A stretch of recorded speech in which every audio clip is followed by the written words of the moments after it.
Pemain naturalisasi lobi uji coba lawan Belanda. Alasan pemain keturunan menolak bermain di Timnas Indonesia.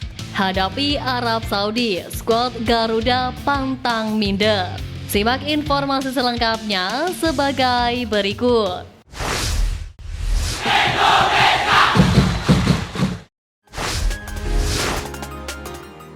Negosiasi lawan Belanda, pemain naturalisasi Timnas unjuk peran. Kabar menarik datang dari pemain naturalisasi Mark Klok yang mengkonfirmasi pertandingan uji coba Timnas Indonesia melawan Belanda. Sebagaimana diketahui, kabar bergulirnya pertandingan antara Belanda yang sering disebut dengan Timnas Pusat dan Timnas Indonesia sebagai Timnas Cabang dicetuskan oleh Ketua Umum PSSI Erick Thohir.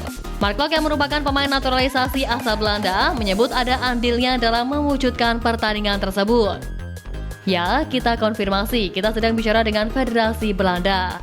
Saya bantu juga sedikit, semoga kita ada kabar baik nanti, ujar Mark Klok. Mark Klok mendapatkan paspor Indonesia sejak November 2020 lalu dan sejak saat itu pula dia membela Timnas Indonesia dan punya andil besar pada kebangkitan Timnas Indonesia asuhan Sintayong. Kini Mark Klok pun membantu PSSI untuk mewujudkan pertandingan antara skuad Garuda melawan Belanda. Sayangnya, Mark Klok enggan memberikan bocoran mengenai detail pertandingan tersebut.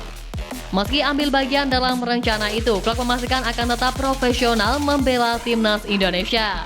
Meski menghadapi mantan negara sendiri, Klok mengaku masih mencintai dua negara ini. Klok bahkan bersemangat untuk kembali membuka laci bajunya demi menggunakan jersey unik miliknya. Klok memiliki jersey setengah Timnas Belanda dan Timnas Indonesia.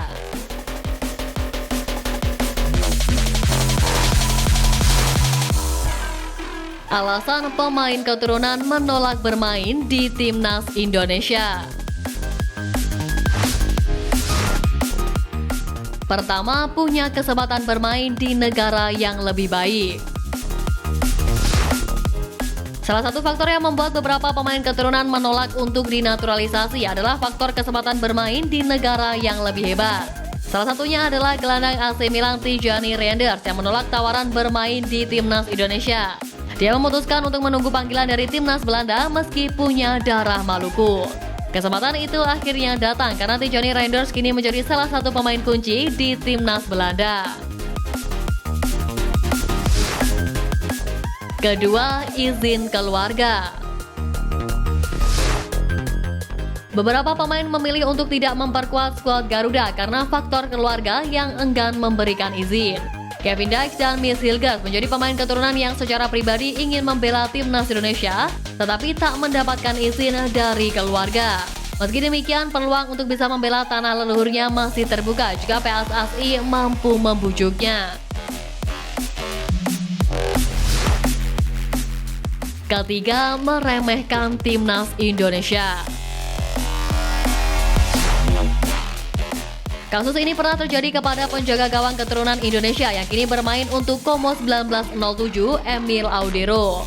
Pada 2021 lalu beredar sebuah video yang memperlihatkan ayah Emil Audero, Edi Mulyadi, yang sedang ditanya soal kemungkinan anaknya bermain untuk skuad Garuda. Namun secara tidak diduga, Edi Mulyadi seperti merendahkan Timnas Indonesia ketika ditanya soal kemungkinan Emil Audero dinaturalisasi.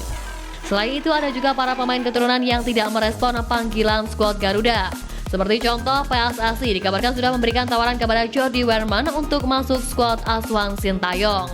Dia juga merupakan pemain yang sangat diinginkan oleh STY di lini depan untuk dinaturalisasi. Akan tetapi upaya PSSI untuk membujuknya agar berseragam merah putih ternyata tidak membuahkan hasil. Jordi Weerman tidak memberikan respon terhadap ajakan tersebut. Meski demikian, peluang untuk membela Indonesia masih terbuka karena belum ada pernyataan langsung soal penolakan.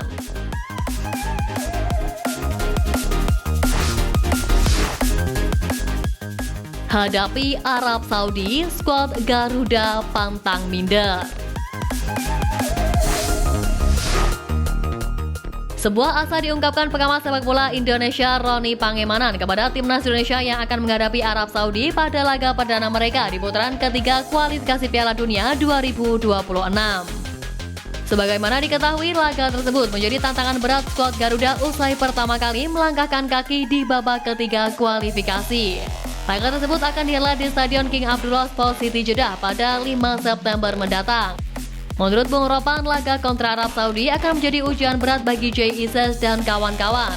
Sejarah pertemuan dengan Arab Saudi selama ini sama sekali tak berpihak kepada skuad Garuda. Selain itu, ujian bagi timnas Indonesia tak hanya datang dari para penggawa Arab Saudi di lapangan hijau, mereka juga harus bisa menaklukkan angkernya Stadion King Abdullah ini. Dalam catatan Ropan, stadion ini sama sekali tak ramah bagi tim tamu. Dalam selusin kesempatan berkandang di stadion ini, timnas Arab Saudi hanya 2 kali bermain imbang, sisanya dalam 10 laga mereka selalu meraih kemenangan. Kendati demikian, Bung Ropan meminta agar para penggawa skuad Garuda tak minder dan kalah sebelum berperang. Bersatu sebagai tim kuda hitam, Marcelino dan kawan-kawan wajib bermain lepas hingga menampilkan performa terbaik.